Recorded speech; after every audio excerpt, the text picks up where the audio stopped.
Special songs అంటూ Pushpa part 1 special song వేరు. సమంత అలా వచ్చి ఊ అంటావా అనటం ఆలస్యం. పాన్ ఇండియా షేక్ అయిపోయింది.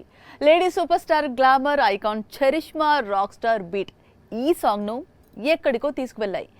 యూట్యూబ్లో ఎన్నో రికార్డులు తిరగరాసేలా చేశాయి. మరి పుష్ప 2లోనూ ఆ మ్యాజిక్ రిపీట్ అవుతుందా? స్పెషల్ సాంగ్స్ కు క్రేజ్ తగ్గుతున్న వేళ ప్రతి సినిమాలను కంపల్సరీ అనే ట్రెండ్ ను దర్శకులు పక్కన పెడుతున్న సమయంలో మూ అంటావా సెన్సేషన్ సృష్టించింది. స్పెషల్ సాంగ్ క్రేజ్ ను పీక్స్ కు తీసుకెళ్లింది. పుష్ప 1 సినిమా అంతా ఒక ఎత్తు, మూ అంటావా ఒకటి మరో ఎత్తు. అందుకు మెయిన్ రీజన్ ఈ సాంగ్ ను డిఎస్పీ కంపోజ్ చేసిన విధానం. గతంలో ఓ తమిళ సినిమాలో వినిపించిన బీట్ కదా అని మొదట ట్రోల్ చేసిన ఆ తర్వాత సాంగ్ మాత్రం క్లాస్ మాస్ వర్గాలను ఉర్రూతలూగించింది. ఈవెంట్ ఏదైనా 4 స్టెప్పులు వేయాలంటే వినిపించే పాటగా మారింది. సాక్షాత్తు సల్మాన్ కు ఫేవరెట్ గా మారింది. ఇక సమంత ఎక్కడికి వెళ్ళినా అభిమానులు ఆమెను కోరేది ఒక్కటే, అది మూ అంటావా స్టెప్ రిపీట్ అంటూ రిక్వెస్ట్ చేస్తారు. ఎప్పుడో 3 ఏళ్ల క్రితం వచ్చిన పాట ఇప్పటికీ క్రేజ్ తగ్గలేదు. బీట్ వినిపించిన ప్రతిసారి అదే ఎనర్జీ ఉంటుంది. సమంత వేసిన స్టెప్పులు కళ్ళ ముందుకు వస్తాయి. మరి అలాంటి సాంగ్ కు ఇప్పుడు సీక్వెల్ అంటే ఆ సాంగ్ ఊ అంటావాను మించి ఉండాలి. ఇది పుష్ప 2 యూనిట్ కు బిగ్ టాస్క్ అని చెప్పాలి. పుష్ప సీక్వెల్ కోసం టోటల్ పాన్ ఇండియా ఈగర్ గా వెయిట్ చేస్తోంది. ఇండియాస్ మోస్ట్ అవైటెడ్ సీక్వెల్స్ లో పుష్ప 2 ఫస్ట్ ప్లేస్ లో ఉంది అంటే ఆశ్చర్యపోకమానరు. మరి అలాంటి సీక్వెల్ లో స్పెషల్ సాంగ్ అంటే అది ఏ రేంజ్ లో ఉండాలి? అందుకే సుకుమార్ ముందు నుంచి ఈ సాంగ్ కోసం స్పెషల్ కేర్ తీసుకుంటూ వచ్చాడు. Already rock star terrific tune ఇచ్చేశాడు. మరోవైపు ఆ ట్రాక్ బన్నీ కూడా బాగా నచ్చింది. అయితే సమంతను బీట్ చేసే యాక్ట్రెస్ కోసమే ఇంతకాలం యూనిట్ వెయిట్ చేస్తూ వచ్చింది.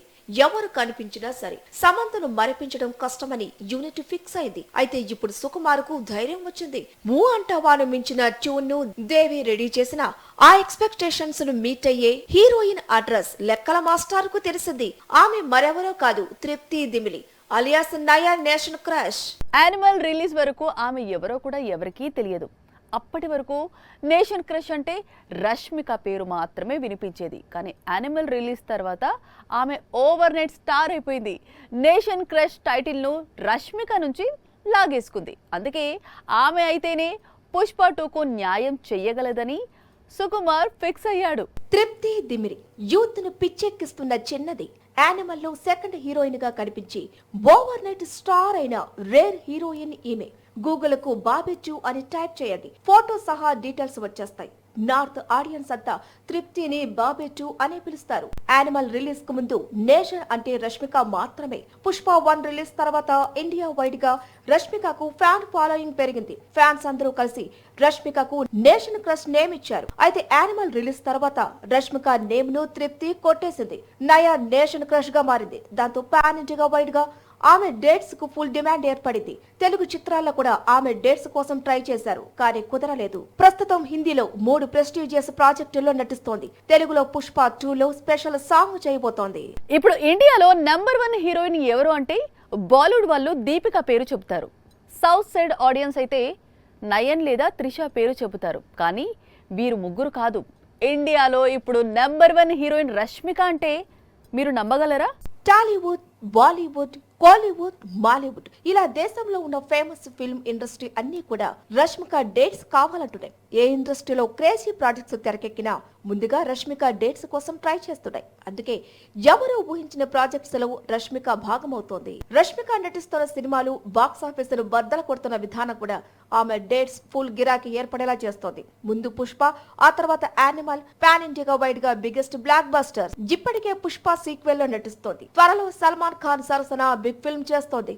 ఆ తర్వాత లైన్ లో యానిమల్ సీక్వెల్ ఉంది. ఇప్పుడు లైన్ అప్ చూసే మిగతా పాన్ ఇండియా ప్రాజెక్ట్స్ లో రష్మిక డేట్స్ కోసం అడుగుతున్నారు. KGF director Prashanth Neel young tiger తో ప్లాన్ చేస్తున్న డ్రాగన్ లో రష్మికను హీరోయిన్ గా అనుకుంటున్నారట.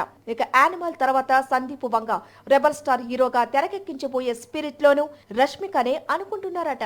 కమల్ కూతురు శృతి హాసన్ ప్రేమించి పెళ్లి చేసుకోవాలనుకుంటోంది. కానీ ఎప్పుడు ప్రేమలో పడ్డా ఆ రిలేషన్ పెళ్లి వరకు వెళ్లటం లేదు. సరిగ్గా పెళ్లి ముహూర్తానికి ముందు ప్రేమ బంధం ముక్కలవుతోంది. శృతికి లవ్ ఫెయిల్యూర్ ఎందుకు అవుతోంది? Doodle artist Shantanu హజారికాతో Shruti Haasan breakup చేసుకుంది. నిన్నటి వరకు ఈ బ్రేకప్ రూమర్ మాత్రమే. కానీ ఇప్పుడు ఈ బ్రేకప్ ను కన్ఫర్మ్ చేసింది శృతి హాసన్. డైరెక్ట్ గా శాంతానుతో బ్రేకప్ అయిందని చెప్పకుండా ప్రస్తుతానికి నేను సింగిల్ అనే విషయాన్ని కన్ఫర్మ్ చేసి ప్రస్తుతం నేను సింగిల్ రిలేషన్ కోసం ఎదురు చూస్తున్నానని చెప్పింది. జీవితాన్ని ఎంజాయ్ చేయటమే పనిగా పెట్టుకున్నానని పోస్ట్ రాసుకొచ్చింది. అయితే శృతి జీవితంలో ఇది ఫస్ట్ బ్రేకప్ కాదు. అంతకుముందు మైఖేల్ కోర్సెల్ తో కూడా ఇలాగే సీరియస్ లవ్ స్టోరీ నడిపింది శృతి. ఇంట్లో వాళ్ళకు కూడా పరిచయం చేసింది. రేపో మాపో పెళ్లి చేసుకుంటారు అనుకుంటూ ఉండగా కోర్సెల్ తో లవ్ స్టోరీకి గుడ్ బై చెప్పింది. హీరోయిన్స్ అందరూ ప్రేమ పెళ్లిళ్లు చేసుకుంటూ హ్యాపీగా సెటిల్ అవుతున్నారు. రణ్వీర్ సింగ్ ను ప్రేమించి పెళ్లి చేసుకుంది దీపిక. రణ్బీర్ ను ప్రేమించి పెళ్లి చేసుకుంది ఆలియా. విక్కీని ప్రేమించి పెళ్లి చేసుకుంది కత్రినా. ఇలా చెప్పుకుంటూ వెళితే పెద్ద లిస్ట్ అవుతుంది. సౌత్ లో నయన్ కూడా దర్శకుడు విఘ్నేష్ ను ప్రేమించి పెళ్లి చేసుకుంది. కానీ శృతి హాసన్ కు మాత్రం ఇలా ప్రేమించి పెళ్లి చేసుకోవటం కుదరటం లేదు. ప్రేమ దగ్గరే శృతి ఆగిపోతోంది.